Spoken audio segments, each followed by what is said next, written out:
Connor, we all know Caleb Williams, we all know Drake May, we all know Jaden Daniels, but this is a quarterback class that extends beyond those big three. We know the Jets aren't drafting one at 10. We know they're not trading up for one. But could there be guys that they target there in the 3rd, 4th, 5th round that might have some value? Yeah, I think so. I think maybe more of the developmental route, right? You look at Spencer Rattler, who was able to rebuild his career after he transferred from Oklahoma to South Carolina. He was at the Senior Bowl as well.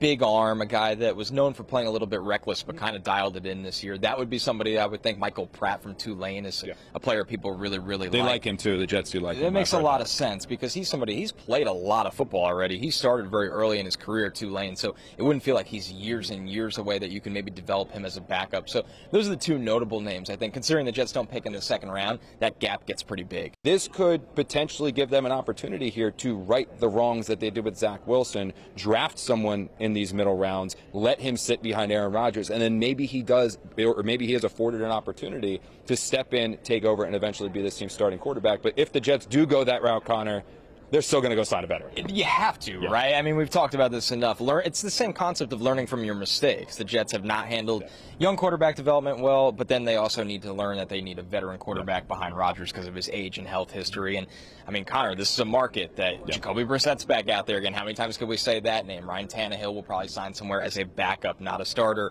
Gardner Minshew is a guy that feels like he always finds his way into playing at some point, but he's always going to sign on as a backup. So it's a market that has some depth. They're probably going to get paid well because we saw so many starting quarterbacks get hurt this year, but it's simply one that the Jets cannot ignore. And one thing that we have found out is pretty clear is that Zach Wilson's not going to be back with the Jets. From my understanding, I know some people have seen some of the trades that have gone on for Trey Lance, what the Niners were able to get from him, some other players that are out there as well. I would be a little timid or hesitant to think the Jets are going to get anything for him. I think a 2025 pick or best case scenario, a pick swap package, Zach Wilson with a 6, and maybe you can move up a little bit in the 5th, but they're not going to get much for Zach.